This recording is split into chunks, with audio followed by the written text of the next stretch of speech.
பிராஸ்பரிட்டியில தேவனை போல வாழ்வீங்க. உங்க வளர்ச்சி வருகிற பொழுது தேவனுடைய கமாண்ட்ல நீங்க நிக்க ஆரம்பிப்பீங்க.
உங்கள் யாவரையும் ஆசீர்வதிப்பார்.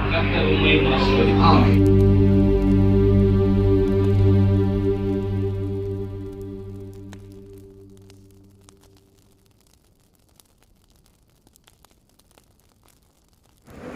கர்த்தருடைய பரிசுத்த நாமத்திற்கு மகிமை உண்டாவதாக. அழைத்தவர் அவர் உண்மையுள்ளவர். அவர் நம்மை முடிவு பரியந்தம் till the last breath the almighty God is. சர்வ வல்லமையின் தேவன் உங்களையும் என்னையும் கடைசி வரையிலாக நம்மை நடத்துவார். எத்தனை விசுவாசிக்கிறீங்க? வேதம் சொல்லுகிறது ஏசாயா 28:16 விசுவாசிக்கிறவன் அவன் 29வது வசனம் சொல்லுகிறது, இதுவும் சேனைகளின் கர்த்தராலே உண்டானது. அவர் ஆலோசனையிலே ஆச்சரியமானவர், செயல்களிலே மகத்துவமானவர். யார் ஒருவன் கிறிஸ்துவின் மகிமையின் மேல் நம்பிக்கை வைத்து கிறிஸ்துவை யார் பயன்படுத்த அவரை பின்படுத்த விரும்புகிறானோ, his life will be shaped according to the spiritual concept. அவனுடைய வாழ்க்கை அவன் சாப்பிடுகிற உலக பிரகாரமான ஆகாரத்தில் அல்ல, அவன் தன் சிந்தையினால் நோக்கப்படுகிற நோக்கம் அல்ல, ஆவிக்குரிய வாழ்விலே அவன் கட்டப்படுகிறவனாய் மாறுகிறான். ஆண்டவர் சொன்னார், உலகத்தில் உங்களுக்கு போராட்டம், ஆனால் உலகத்தை நான் அந்த பிரசன்ஸ் ஆஃப் ஸ்பிரிச்சுவல் தாட், அந்த மகிமையான பிரசன்னமாகிய தேவனுடைய சிந்தை யாருக்குள்ள இருக்கோ அவைகள் எல்லாம் உலகத்தை ஜெயிக்கும். இயேசு சொன்னாரு, உலகத்தில் உங்களுக்கு போராட்டம் உபத்திரவம் உண்டு, ஆனாலும் அந்த உலகத்தை நான் ஜெயித்தேன். நீங்க ரெடியா? உலகத்தை ஜெயிக்க நீங்க ரெடியா? ஆவியானவர்களை நிரப்பார். உலகத்துல வாழ்கிற வாழ்க்கை அல்ல, பரலோகத்தின் வாழ்வை இந்த உலகத்துல வாழ நான் காண்பிக்க விரும்புறேன்னா ஆவியானவர்களை. வேதத்தில் ஒரு வசனத்தை நாம் எடுத்து நாம் கொஞ்சம் பார்க்க போறோம். பிரசங்கியின் புஸ்தகம், பழைய ஏற்பாட்டின் புஸ்தகத்திலே பக்கம் 798வது பகுதி, page number 798 in the book of Old Testament, Ecclesiastes chapter 9. Let us read the version 5. ஐந்தாவது வசனத்தை வாசிக்க கேட்போம். உயிரோடு இருக்கிறவர்கள் தாங்கள் மரிப்பதை அறிவார்களே, மரித்தவர்கள் ஒன்றும் அறியார்கள், இனி அவர்களுக்கு ஒரு பலனும் இல்லை, அவர்கள் பேர் முதலாய் மறக்கப்பட்டு இருக்கிறது. அதுக்கான தேவச்சனமே, உயிரோடு இருக்கிறவர்கள் தாங்கள் மரிப்பதை அறிவார்கள்.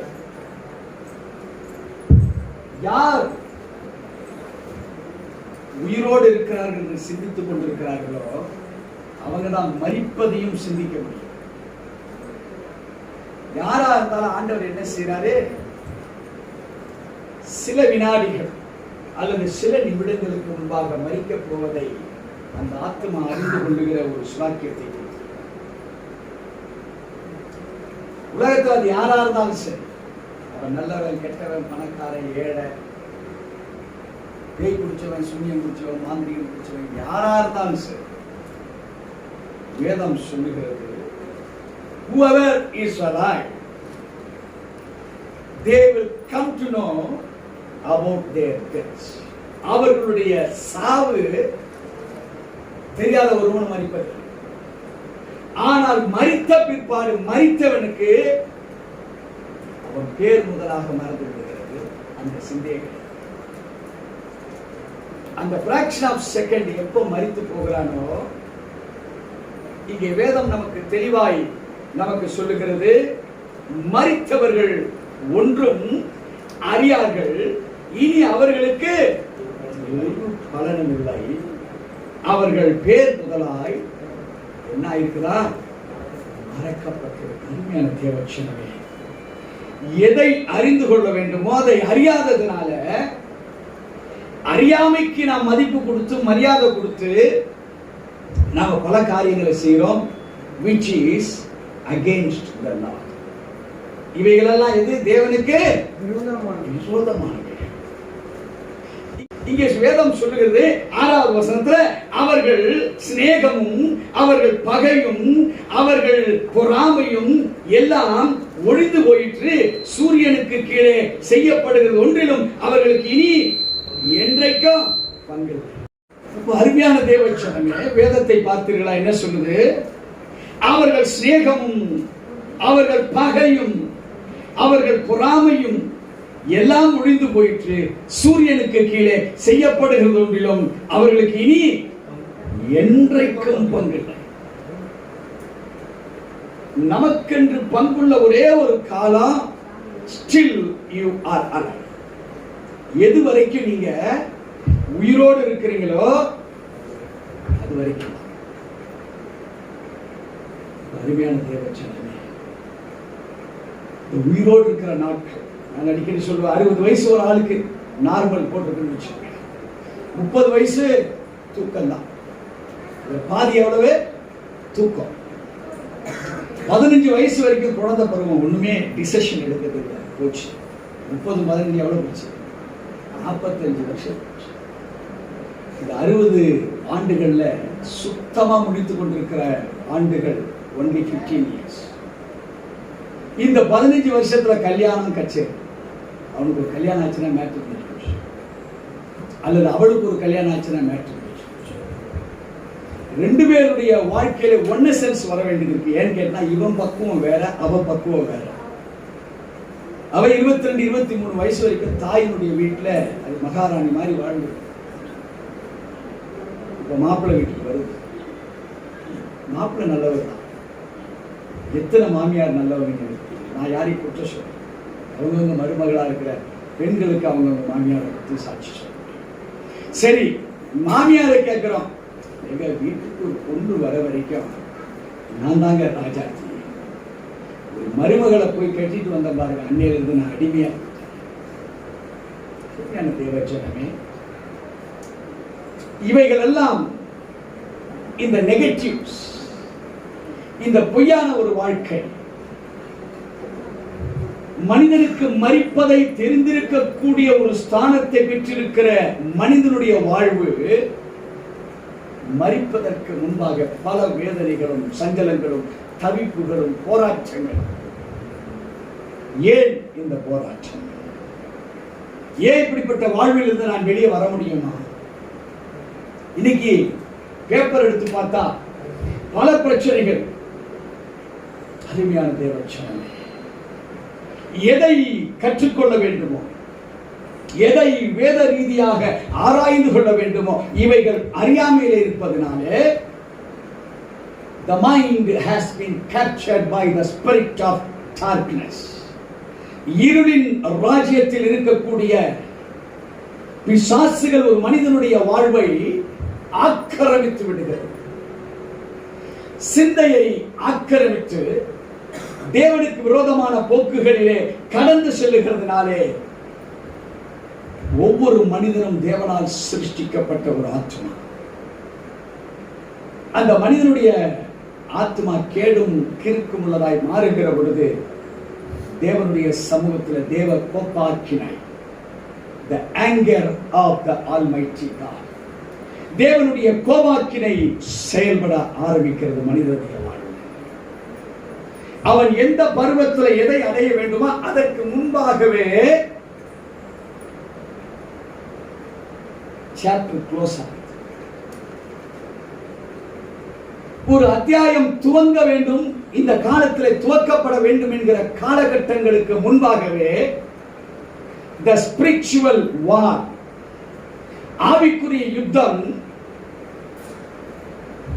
இந்த உலகத்தில் இருக்கிற 740 கோடி மக்கள் ஜனத்தொகை மேல் அது பிரவேசிக்கப்படுகிறது. அவன் தேவனால் தெரிந்து கொள்ளப்பட்ட மனுஷனா இருக்கலாம், அல்லது தேவனை அறியாத மனுஷர்களா இருக்கலாம். யாரா இருந்தாலும் சட்டம் சட்டம். அருமையான தேவச்சனமே, அதுல எபிரேயத்துல அந்த கோபத்துக்கு அபார் என்று பெயர். அது மாத்திரமல்ல, அது கோபத்தால் முழுவதும் கோபத்தால் நிறையப்படுகிற ஒரு அனுபவத்தை அது தேவனுக்கு உண்டாக்குகிறது. யார் உண்டாக்கப்படுகிறது? யாரால் உண்டாக்கப்படுகிறது? நம்ம தான் தேவனுக்கு அபார் என்கிற கோபத்தை கொடுக்கிறவர்களாக. காரணம் என்ன? What are the advices programmed by the Almighty God to a believer or to a human? ஒரு விசுவாசிக்கோ அல்லது ஒரு மனிதனுக்கோ தேவனால் அங்கீகரிக்கப்படும்படியாய் சட்ட திட்டங்கள் எது கொடுக்கப்பட்டிருக்கோ அதை அநேக மனிதர்கள் ஏற்றுக்கொள்வதில்லை. அநேக மனிதர்கள் அதை தெரிந்தாலும் அதை பற்றி கவலைப்படுவதில்லை. ஆகவே ஆண்டவர் ஒரு மகிமையான ஒரு போட்டோகிராஃபி மாதிரி, ஒரு வரைபடத்தை போல நமக்கு ஒரு சார்ட்டை நமக்கு கொடுக்கிறார். இதை குறித்து நாம் கடந்த வாரங்களிலே நாம் ஆராய்ந்து இருந்திருக்கிறோம். இன்னைக்கு இன்னும் கொஞ்சம் ஒரு டீடைல் ஸ்டடியாக நான் போக போகிறேன். அறியாமை, the spirit of ignorance. எதை நீங்கள் அறியாமையாக வைத்து வாழுகிறீர்களோ உங்க தோல்வி அதில் தான் வரும். நல்ல படிச்சுட்டு போற பிள்ளைக்கு எந்த கொஸ்டினையும் ஆன்சர் பண்ணுவாங்க. சுமாரா அவர் தெளிஞ்சு எடுத்து படிச்சிருப்பாரு. அவருக்கு கொஸ்டின் பேப்பர் வாங்கின உடனே தெரியும் எல்லா கொஸ்டினுக்கு ஆன்சர் தெரியாத கொஸ்டினா இன்னைக்கு வந்திருக்கு. காரணம் சரியா தெரியாது. இன்னைக்கு ஒரு தெரியாத உலக படிப்பை அடுத்த வருஷம் செமஸ்டர் அரியர்ஸ் வச்சு நம்ம என்ன பண்ணிடலாம், பாஸ் பண்ணிடலாம். ஆனால் வாழ்க்கை அழிந்தது. அருமையான தேவ ஜனமே, you and me are alive. நீங்களும் நானும் இன்றைக்கு உயிரோடு இருக்கிறோம். தேவனுடைய சட்டம் என்ன, திட்டம் என்ன, அவர் எதற்காக நம்மை வணைந்து வைத்திருக்கிறார், அதை அறியாததுனால தான் என் வாழ்க்கையில் இவ்வளவு பிரச்சனையா. ஆனா இன்னைக்கு நான் அறிந்து கொள்கிறேன். அப்போ தேவனுக்கு அபார் என்கிற கோபத்தை நான் மூழ்த்துவதாக நான் இருக்க மாட்டேன். அவர் கோபத்தால் நிறையப்படுகிற ஒரு தேவனாக, அவருக்கு நான் ஆப்போசிட் ஒரு நபராக இருக்க மாட்டேன் என்கிற எண்ணங்கள் நமக்குள் வர வேண்டும். இன்னைக்கு வேதம் சொல்லுகிறது, உபாகமம் 6ஆம் அதிகாரத்தை நீங்க பைபிள் கையில் எடுத்து வைத்துக் கொள்ளலாம். 3 வசனங்களை அவர் நமக்கு கற்றுக் கொடுக்கிறார். இதை நம்ம போன மாசத்துக்கு முந்தின மாசமே இதெல்லாம் பார்த்துட்டோம். பட் ஜஸ்ட் ஒரு கிளான்ஸ்ல தான் நான் மூவ்மெண்ட் பண்ணேன். நமக்கு முக்கியம் இந்த பகுதி தான். இந்த பகுதியை தான் நாம் ஆராய போகிறோம். But this is for glance, அதை அறிந்து கொள்ளுகிற ஒரு பக்குவம். அருமையான தேவஜனமே, 6ஆம் அதிகாரத்தில் 1 3 வசனம், நீ உன் தேவனாகிய கர்த்தருக்கு பயந்து உயிரோடுக்கும் நாளெல்லாம் நீயும் உன் குமாரனும் உன் குமாரத்தையும் நான் உனக்கு விதிக்கிற அவருடைய எல்லா கட்டளைகளையும் கைக்கொள்ளுகிறதுனாலே உன் வாழ்நாட்கள் நீடித்திருக்கும்படி நீங்கள் சுதந்திரிக்கப் போகிற தேசத்திலே கைக்கொள்வதற்காக உங்களுக்கு போதிக்க வேண்டும் என்று உங்கள் தேவனாகிய கர்த்தர் கற்பித்த கட்டளைகளும் நியாயங்களும் இவைகளே. இஸ்ரவேலே, நீ நன்றாயிருப்பதற்கும் உன் பிதாக்களின் தேவனாகிய கர்த்தர் உனக்கு சொன்னபடி பாலும் தேனும் ஓடுகிற தேசத்தில் நீ மிகவும் விருத்தி அடைவதற்கும் அவைகளுக்கு செவி கொடுத்து அவைகளின்படி செய்ய சாவதானமாயிரு. இப்போ இந்த 3 வசனங்கள் நாம் வாழ்வதற்குண்டான அடிப்படையாகிய the commandment என்று சொல்லக்கூடிய அவருடைய கட்டளைகளை நமக்கு கொடுத்தது. இந்த கட்டளை எப்படிப்பட்டது, எதற்காக? It is the essence of God's law. இந்த பிரமாணம் அரசாங்கத்தின் சட்டம் அல்ல, வாழுகிற நீங்க பூமியில இருக்கக்கூடிய பூமிக்குரிய சட்டம் அல்ல, அல்லது உனக்கென்று சொல்லி உன்னுடைய குணத்துக்கு என்று சொல்லி பிரிக்கப்பட்டிருக்கிற சட்ட திட்டம் அல்ல. Man are of unique. ஒவ்வொரு மனிதனும் ஒவ்வொரு தனித்தன்மை வாய்ந்தவர். உதாரணமாக இந்த கைகள் இருக்கக்கூடிய இந்த ரேகை, இன்னைக்கு உயிரோடு இருக்கிற 740 கோடி ஜனத்தொகை இந்த உலகத்துல, இது 740 கோடி கைரேகை தான். ஒருத்தரை போல ஒருத்தருக்கு கிடையாது.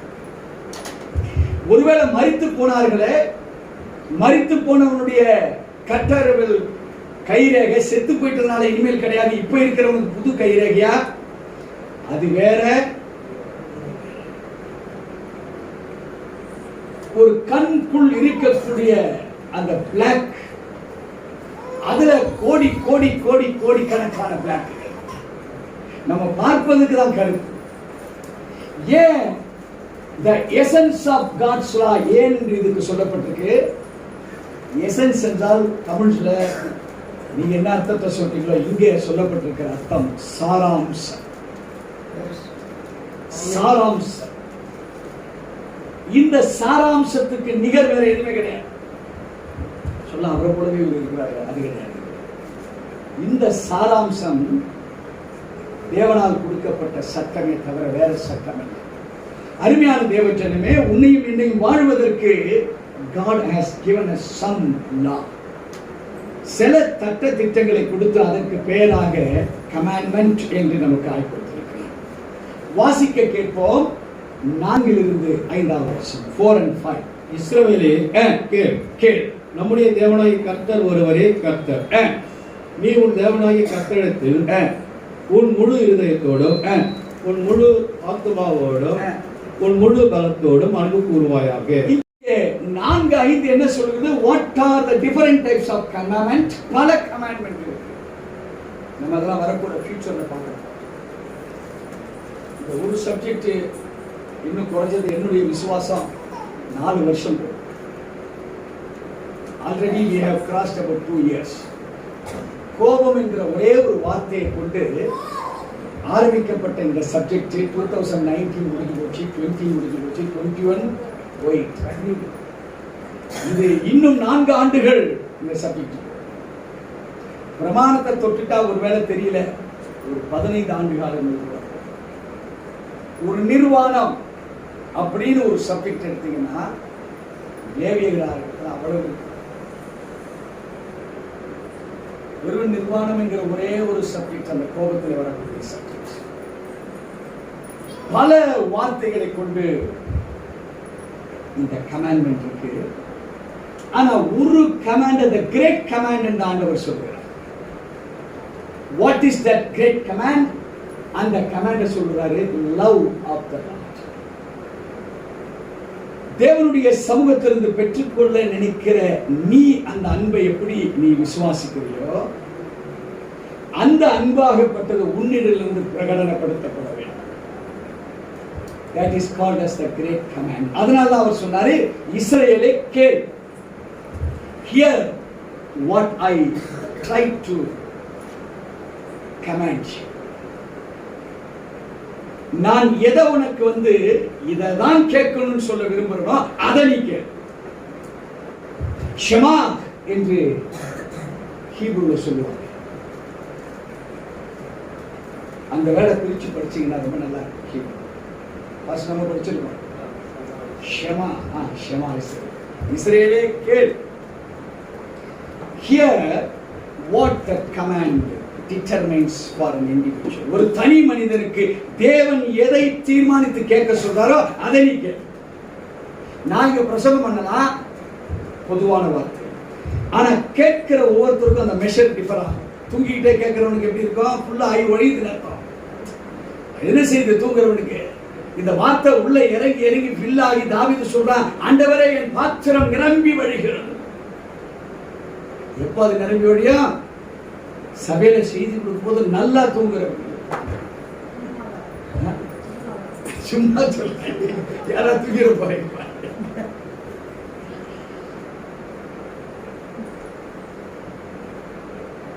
ஆண்டவர் சொல்றாரு, கேட்கிற காது உள்ளவன் கேட்க கடவுள். யாரு கேட்க விரும்புறீங்களோ ஆண்டவர் இந்த ஷமா பவரை கொடுப்பார், கேட்கிற பவர். இப்ப அவர் சொல்றாரு, the love of the Lord. ஆண்டவர்கிட்ட கேட்கிற ஒரு குற்றத்தை செய்துட்ட, you feel guilty. யோ குற்றம் புரிந்தவன் அதில் வாழ்க்கையில் நிம்மதி ஏது. அது இல்லப்பா, ஒரு கில்ட்டி கான்சியஸ் உனக்குள்ள வருது. ஒரு கண்டம் நான் இருக்கிற நீ ஆண்டவர்கிட்ட கேட்க,